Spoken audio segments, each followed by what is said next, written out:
Сәлем достар, бүгінгі сынып сағатының тақырыбы Қазақстан халқының тілдері.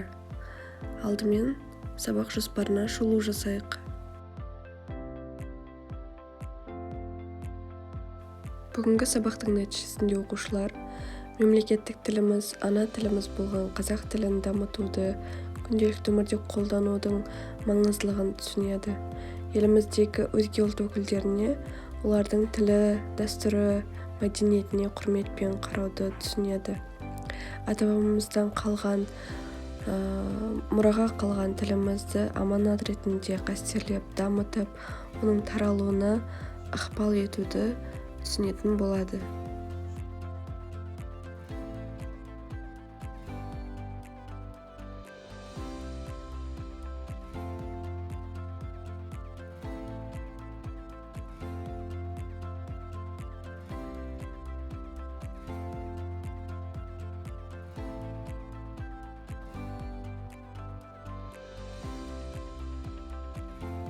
Сонымен бүгінгі Қазақстан халқының тілдері атты сынып сабағымызды бастаймыз.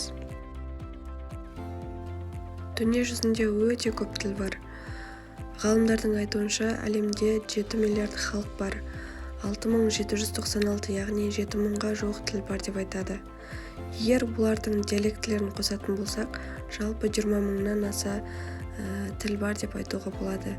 Қазақ тілі әлемдегі сөйлеушісінің ең көптігі жағынан 70-ші орында тұрады. Ал әлемде мемлекеттік мәртебеге ие болған 116 тіл бар. Қазақ тілі де сол мемлекеттік мәртебеге ие тілдердің қатарында. Енді осы орайда ойлап қарайық. Мысалы, әлемде 7 миллиард халық бар және 7000-ға жуық тіл бар дедік. Бірақ соның тек қана 116-сының ғана мемлекеттік мәртебеге ие.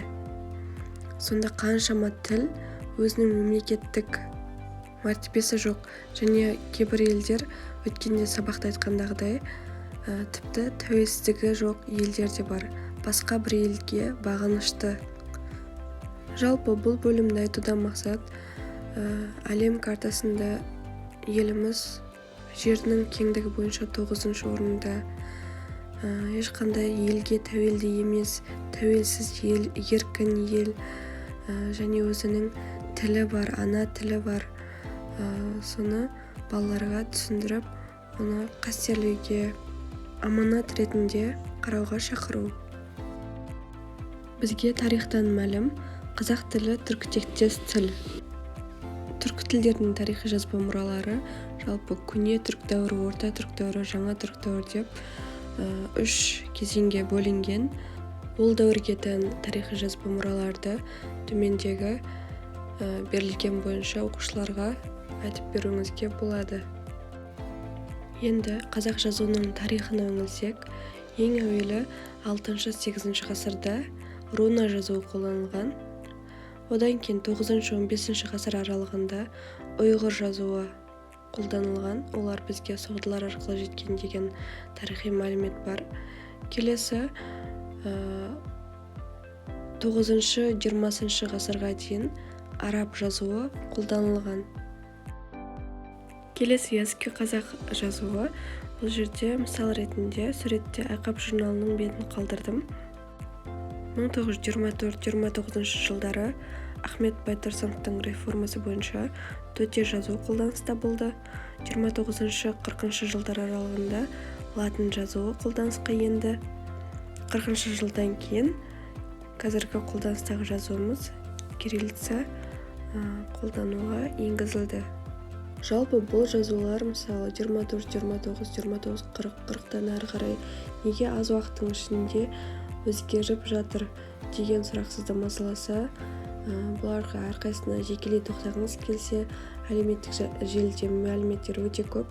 Мен оған уақыт кетіріп тоқтағым келмеді. Бұл жазулардың өзгеруіне әрине саясаттың да әсері бар. Жалпы мен бұл тақырыпқа тоқтаған себебім, қазақ жазуының тарихына тоқтаған себебім, оқушыларға осыншама ғасырлардан бері бізге аманат болып келе жатқан жазуымыз болсын, әрібіміз, сөзіміз, тіліміз, бұның бәрі бізге ата-бабаларымыздан қалған аманат. Олар қаншама тер төкті осы жолда, тілді аман бізге жеткізу жолында. Біз де оған аманат ретінде қарап, келер ұрпаққа қиянатсыз тапсыруды түсіндіру. 1989 жыл 22 қыркүйекте Қазақстан Республикасының тілдер туралы заң қабылданды. Бұл заң 6 тарау 27 баптан тұрады. Заңның 4 бабында қазақ тілі Қазақстан Республикасының мемлекеттік тілі деген мәртебесі көрсетілген. 98 жыл 20 қаңтарда Қазақстан Республикасының президенті Нұрсұлтан Әбішұлы Назарбаев тарапынан 22 қыркүйек Қазақстан халқының тілдері күні болып жарияланды, және сол уақыттан бері біз 22 қыркүйек тілдер мерекесін тойлап келе жатырмыз. Бірақ араға уақыт салып 2007 жыл премьер-министр Бақытжан Сағынтаев тілдер күнін 5 қыркүйек деп бекітті. Бұның себебі Ахмет Байтұрсыновтың туған күні 5 қыркүйек, және ол Қазақстанның осы тілдеріне жазуына қаншама көп еңбегі сіңді. Сол үшін соның құрметіне 5 қыркүйекте тойлауды ұсынды. Тілдер мерекесінің 5 қыркүйекке ауыстырылу мәнісі осы. Енді тарихқа қарап, тіл тақырыбын түсінудің маңыздылығын сезініп, алдағы уақытта қандай мақсат жолында не әрекет жасау керектігін айқындап алу үшін арнайы осындай бетті қалдырдым. Оқушылар тілге қызмет жолындағы мақсаттарын айтып, жалғастырып, бос орынды толтыруы қажет. Бұл бөлімде жалпы қазақ тілінің жетістіктері деп айтуға да келетін сияқты. Жалпы қазақ тілінің жетістіктері жазылған. Соны оқушылармен жеке-жеке талдауға болады. Еліміздің заңнамасына сәйкес Қазақстан Республикасының әрбір азаматының ана тілін қолдануға, қарым-қатынас, тәрбие, оқу және шығармашылық тілін еркін қолдануына құқығы бар деген осындай заң бекітілген. Яғни Қазақстанда 140-тан аса түрлі ұлт өкілдері өмір сүреді. Бұл жерде қанша процентті құрайтыны көрсетілген. Жоғарыда заңда айтылғандай, әркім өз тілінде сөйлеуге құқылы, өз тілін еркін қолдана алады. Бірақ елімізде енді Қазақстанда тұрғаннан кейін қазақ тілін білу бір жағынан құрмет, екінші жағынан ол мемлекеттік тілді білу маңызды, және адамдардың ортақ тілі ол қазақ тілі болып есептелінеді. Ұлттар өздерінің тілін біліп, үйрену үшін, еркін қолдану үшін мектептер бар, түрлі театрлар бар, түрлі радиохабарлар, журналдар, тіпті эфирлерде де түрлі тілдерде ақпараттар беріледі. Меніңше бұл Қазақстанның өзге ұлт өкілдеріне құрметін көрсетуі деп ойлаймын. Владимир Дальдың не атауы, не діни сеніміне бабалар қана адамды бір халықтың өкілі ете алмайды. Кім қай тілде сөйлесе, ол сол халықтың өкілі. Және сол мағынада Мұстафа Шоқайдың бала қай тілде білім алса, түбі сол ұлтқа қызмет етеді деген сөзі бар. Демек, бұл жерден біз елімізге қызмет етуіміз үшін әуелі тілімізді қолдануымыз керек. Ең бастысы, оны қастерлеуіміз керек. Бұл үшін не істей аламыз деген сұрақты оқушылармен талдауға болады. Бұл өлеңді оқушыларға оқытып, авторын сұрауға болады. Әдейі авторын қалдырмадым. Әрине, өлеңнің авторы Қайдар Мырзалиев. Бұл өлеңде оқушылармен бірге талдауға болады. Жалпы бір тіл білсең бір адамсың, екі тіл білсең екі адамсың дегендей сол мағынаға да келеді.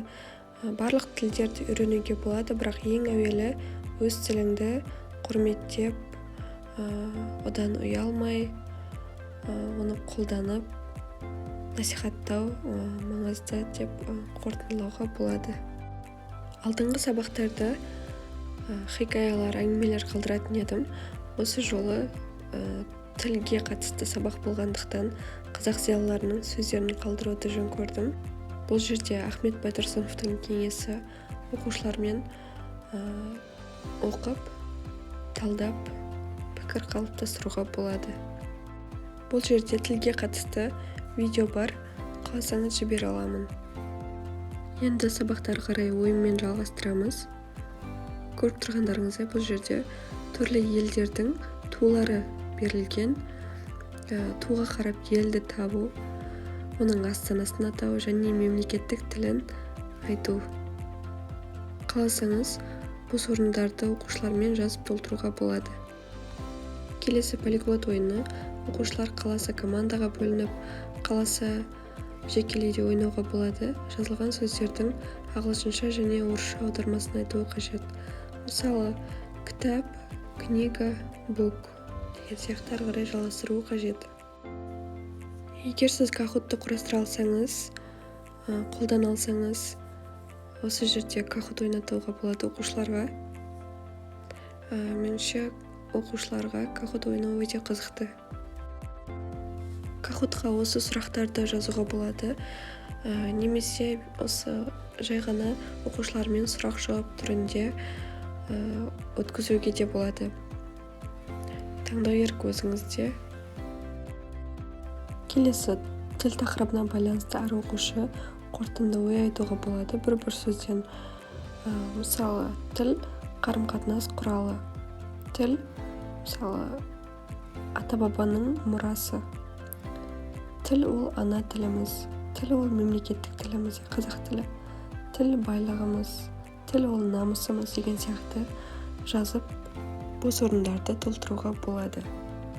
Енді үй тапсырмасы оқушыларға қазақ тілінде жазылған шығарма немесе әңгіме, немесе басқа тілден қазақ тіліне аударған шығармалар болсын, соны оқып, мазмұнын айтуды тапсырма ретінде беруге болады. Сонымен бүгінгі Қазақстан халқының тілдері атты сынып сабағымыз аяқталды. Сізге пайдасы тисе өте қуаныштымын. Оқушыларыңыз үшін де пайдалы білім болсын. Сабақ ұнаса лайк басып, пікір қалдырыңыз. Каналыма тіркеліңіз. Достарыңызбен бөлісуді ұмытпаңыз. Келесі сабақтарда жолыққанша аман сау болыңыз.